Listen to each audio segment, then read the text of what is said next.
Alright guys and girls, this is Shadi back for another update. And basically what this is going to be is the first of many updates that I'm going to mainly aimed at the beginner, you know, the beginner aquarist. Aquarist, who knows? Because that's really where I was about 18 months ago.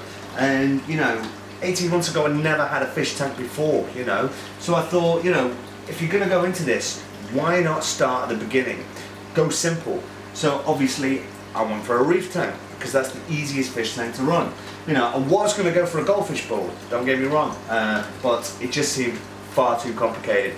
So I went for a reef tank and I'm bloody glad I did.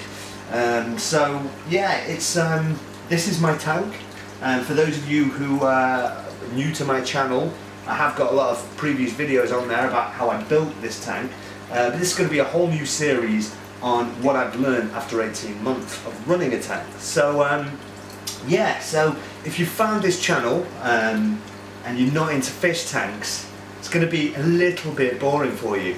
But if you are into fish tanks, specifically reef aquariums, it's going to be amazing. On a serious note though, I am actually going to walk you through this entire reef aquarium business. You know, I'm pretty confident to say I've cracked it. It's not that hard, it's not that daunting. There's some few basic things you've got to understand, and there is one caveat.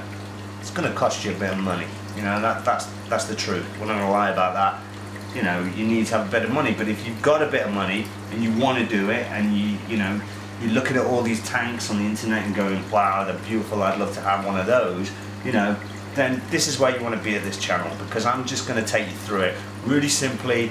No complete science geek nonsense.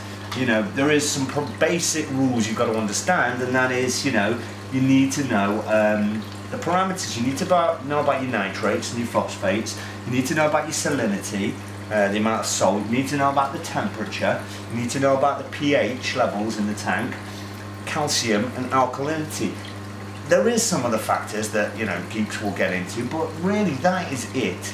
Now it might sound like a lot, but you know, I'm running a tank here that's a deep sandbed tank that has a refugium growing algae in the bottom. We'll get into that later on. But in this kind of tank, those parameters pretty much look after themselves. You know, in terms of cleaning and maintenance, you know, I wipe the glass with a magnet. You know, I'll do that once every couple of days. You know, that's pretty much all I do. I don't have to clean my sandbed because it's a deep sandbed. It looks after itself. So you don't have to get in there with your hands and start, you know, sucking up loads of crap. You know, it just takes care of itself, this tank. So like I say, you know, this is just an intro to the whole process that I'm going to take you through step by step. So, you know, if you really want to learn, subscribe to my channel, rate my videos, and this is Shadi signing out.